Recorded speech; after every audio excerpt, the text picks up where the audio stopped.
Hold on to your Honolulu Blue, Detroit, because the Motor City is firing on all cylinders and the rest of the NFC is sitting in the waiting room, hoping they don't have to face what's being assembled in Allen Park right now. It is Friday, and we have got a loaded plate of Lions news that is going to make your week. We're talking about a rookie right tackle who is chomping at the bit to prove the Lions made the right call with the 17th overall pick. We're talking about a defensive edge duo that could turn into the most feared pass rush pairing in the entire NFC.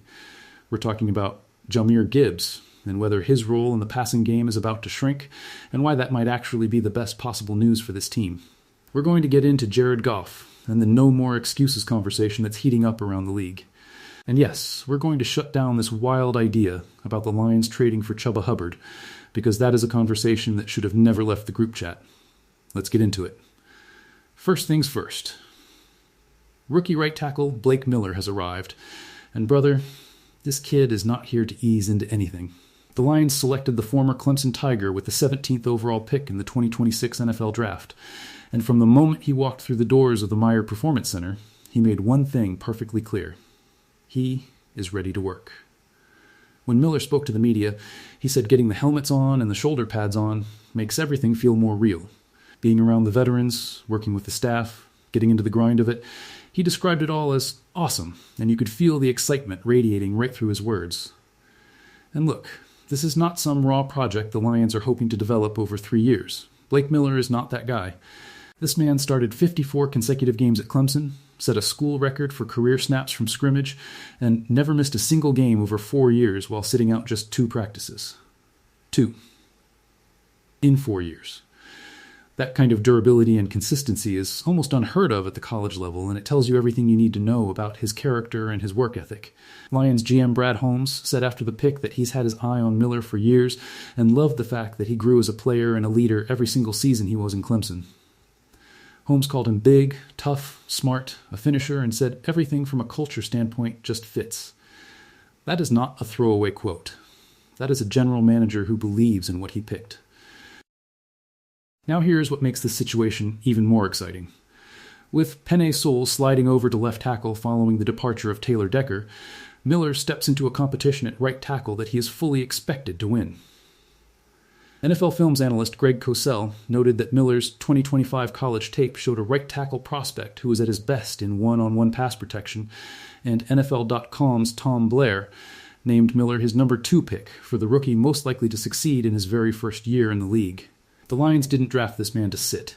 They drafted him because they needed the right side of that offensive line shored up immediately, and Miller has every tool to deliver exactly that. He's spent his first week working with offensive line coach Hank Fraley, and by all accounts he has been a sponge, soaking up everything, asking questions, competing from day one. This is exactly the energy you want from a first-round pick. The Lions found their guy. Now let's see him play. Now shift your eyes over to the defensive side of the ball, because this next story might be the most electrifying thing happening in all of Lions Nation right now. Detroit's defense is about to unleash something on opposing quarterbacks that the NFL has not seen before in Honolulu Blue. Derrick Moore, the Lions' second-round pick out of Michigan, the 44th overall selection, a pick the Lions traded up to secure by dealing a 4th-rounder to the Jets, is already talking about what it means to play alongside Aidan Hutchinson. And his words should give every Lions fan absolute chills. Moore said it himself. Going into it, it's really exciting to play with Hutchinson. He talked about the history Hutchinson left at Michigan, how much people there love him, how much he learned just from watching him, and the knowledge Hutchinson passed along in the time they spoke. He said Hutchinson impacted him more than a little bit, and that being part of the defensive line unit with the man means he is looking forward to learning from him, growing with him, and dominating with him as well. And that word, dominating, is exactly what Lions fans have been waiting to hear from the edge opposite Hutchinson for years now. Let's be real about the situation that existed before Moore arrived. Aidan Hutchinson has been an absolute force of nature. Last season he was named second-team All-Pro after posting a career-high 14.5 sacks while leading the entire NFL with 100 total pressures. 100 total pressures. That is not a typo. That is a man operating on a level that very few pass rushers in the history of this league ever reach. But what did Hutchinson have working opposite him? Al-Quad Muhammad, who put up 11 sacks last season, a number that was inflated, let's be honest, because defenses were so busy accounting for Hutchinson that Muhammad was getting cleaned up on single coverage. And now Muhammad has taken his talents to Tampa Bay. So the Lions had a real problem. They needed someone who could be a genuine threat on the other side, not just a beneficiary of the chaos Hutchinson creates. Enter Derrick Moore. Pro Football Focus outlined exactly why this pairing is different, noting that where previous Lions edge rushers failed to take advantage of double teams and chip blocks thrown at Hutchinson, Moore can actually feast on the one-on-one opportunities that come his way because of the resources defenses pour into stopping Hutchinson. PFF highlighted Moore's 92.4 pass rushing grade and an absurd 17.5% pressure rate from his final college season, which was tops in the entire Big Ten Conference. The man is not coming here to be a sidekick. He's coming here to be a co-star. And now he gets to sit at the knee of Aidan Hutchinson every single day and absorb every piece of knowledge, every technique, every edge-rushing secret that one of the best defensive ends in the NFL has to offer. That is a graduate program in pass rushing, and Moore just got a full scholarship. The connection between these two runs deeper than just football, too. Both are Michigan Wolverines. Moore chased Hutchinson's single-season sack record at Michigan as a personal goal last year, coming up with 10 sacks of his own. He knows what Hutchinson built at that program. He understands the legacy. And now he gets to write his own chapter alongside it, right here in Detroit. Folks, the two-headed monster on the edge is real. Quarterbacks around the NFC, consider yourselves warned. Now let's take a moment and talk about Jahmyr Gibbs, because there is a very interesting conversation brewing around the Lions' dynamic superstar running back. Lions beat writer Mike Payton, one of the sharpest minds covering this team, wrote a piece this week arguing that Gibbs' role in the passing game could be diminished in 2026. And before you panic, before you start typing angry comments, hear the full picture out, because the reason why is actually a beautiful problem to have. Last season, Gibbs was an absolute weapon in the passing game. 77 catches, 616 yards, 5 receiving touchdowns. That is a running back functioning as a legitimate third receiver for this offense, and the Lions leaned on him heavily because, frankly, they needed to. The passing attack options around Amon-Ra St. Brown were not overflowing with depth. But look at what the Lions have done this offseason. At the receiver position alone, Isaac Tesla is expected to see a massive jump in targets as the emerging number 3 option.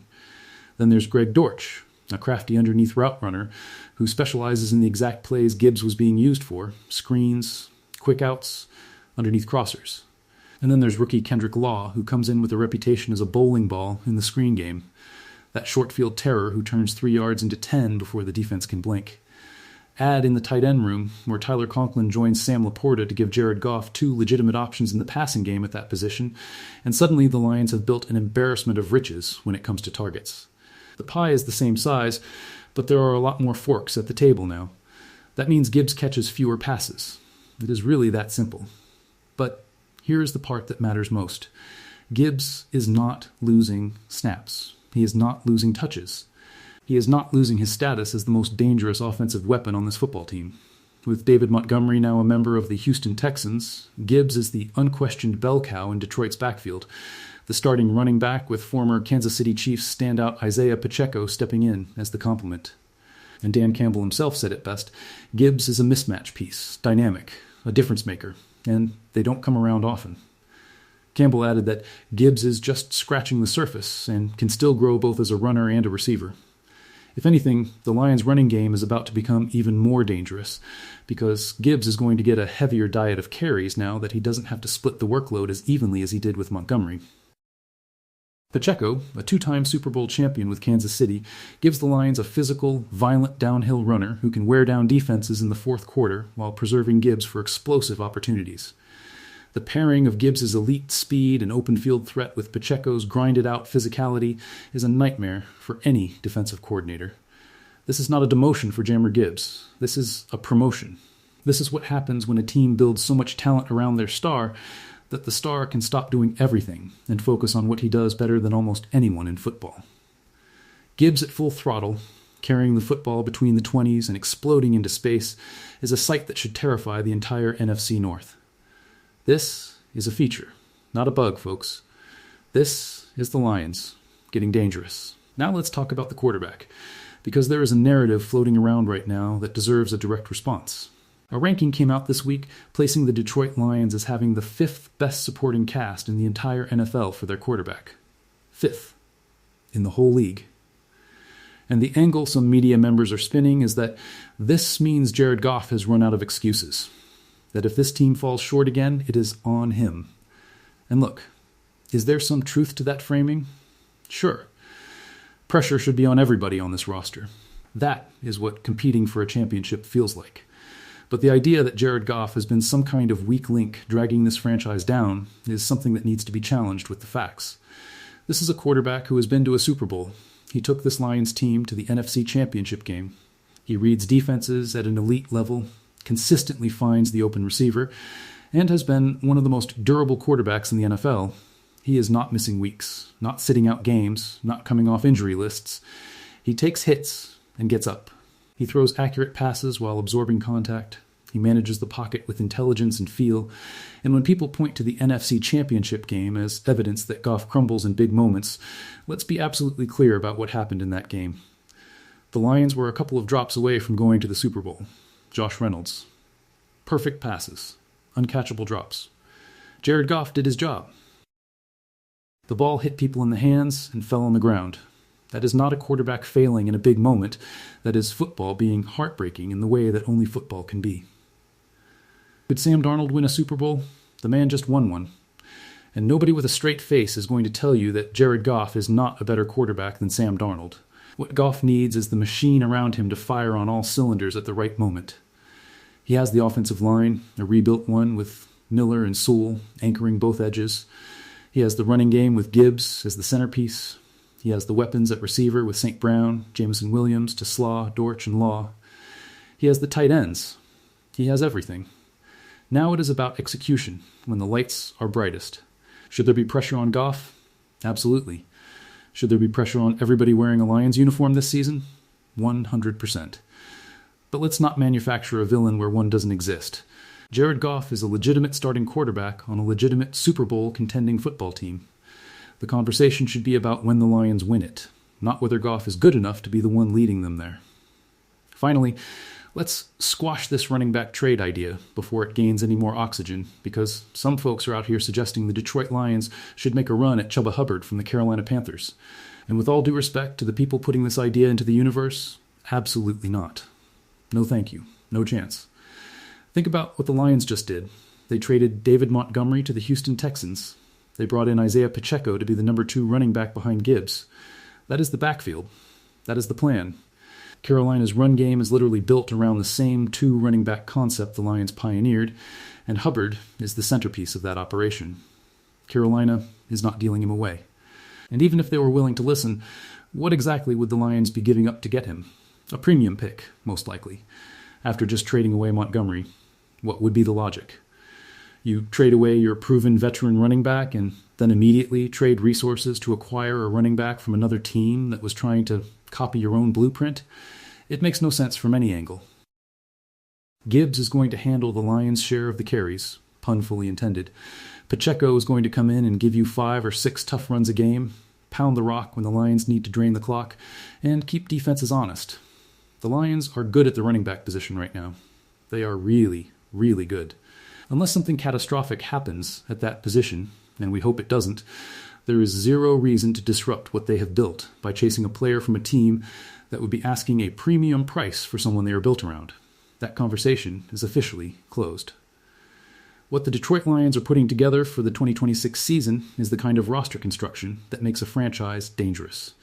You have got a rookie offensive tackle in Blake Miller, who comes in with the fire and the pedigree to protect Jared Goff's blind side alongside one of the best tackles in the game in Penei Sewell.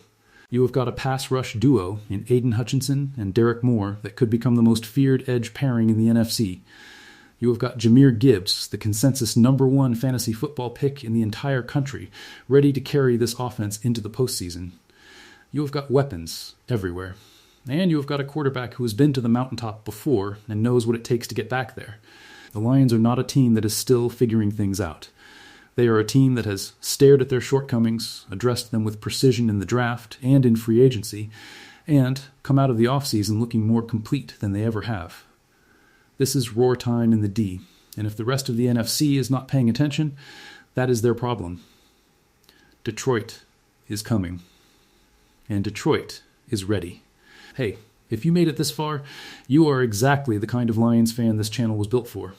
Hit that like button right now. Let's show the algorithm that Lions Focus is the place to be for everything Detroit Lions.